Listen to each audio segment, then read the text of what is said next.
জানাল লো এত লোককে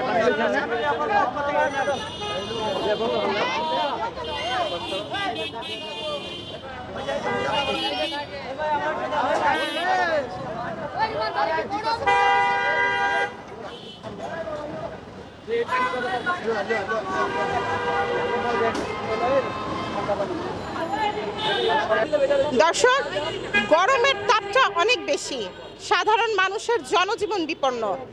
এই সাধারণ মানুষের একটু তৃষ্ণা মেটাতে আজকে আনন্দবাজার এলাকায় সাধারণ মানুষকে, যারা রিক্সা চালক আছেন বা পথচারী হেঁটে যাচ্ছেন, তাদেরকে ঠান্ডা পানীয়র ব্যবস্থা করেছেন বা শরবতের ব্যবস্থা করেছেন ঢাকা দক্ষিণ সিটি কর্পোরেশনের 13, 19, 20 নং ওয়ার্ডের সংরক্ষিত আসনের মহিলা কাউন্সিলর রোকসানা ইয়াসমিন চামিলি।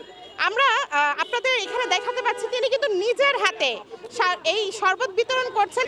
আপনি দেখলাম যে এই রোদের মধ্যে আপনার এই কার্যক্রম কি আজকেই থাকবে নাকি যতদিন এই গরম থাকবে? ধন্যবাদ। আমরা আসলে আজকে দুদিন থেকে দিচ্ছি, তো যতদিন গরম থাকবে ইনশাল্লাহ আমাদের এই কার্যক্রম চলবে। আজকে আমরা 3টা পয়েন্টে করেছি। একটা হচ্ছে বঙ্গবাজার, ফায়ার সার্ভিস আর আমাদের এই 3 কোণার মাঠ। কালকে ইনশাল্লাহ আমরা সেগুনবাগিচা শিল্পকলার সামনে করব।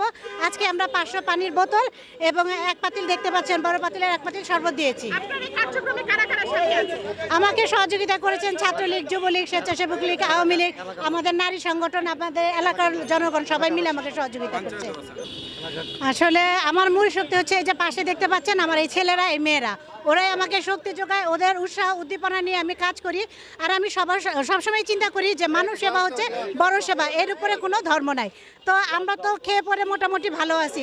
এই যে হতদরিদ্র মানুষ যারা রিক্সা চালায়, ভ্যান গাড়ি চালায়, কেউ টেম্পো চালায়, কেউ সিএনজি চালাচ্ছে, এই যে 1 গ্লাস পানি, আমি কিন্তু পেট ভরে কাউকে খাবার দিতে পারছি না, কিন্তু 1 গ্লাস পানি কিন্তু তাদের অনেক প্রশান্তি দিচ্ছে এবং তারা খুব তৃপ্তি সহকারে খাচ্ছে। তারা যে তৃপ্তিটা পাচ্ছে এটা দেখে আমারও খুব ভালো লাগছে। এবং এই যে আপনি দেখতে পাচ্ছেন আমার সাথে কতজন কাজ করছে, আমাদের সেবক লীগ, যুবলীগ, আওয়ামী লীগ, মহিলা আওয়ামী লীগ, যুব মহিলা লীগ, এলাকাবাসী, পঞ্চায়েত কমিটি সবাই মিলে আমরা একসাথে কাজ করছি। তো এর থেকে বড় আনন্দ আর কিছু নেই।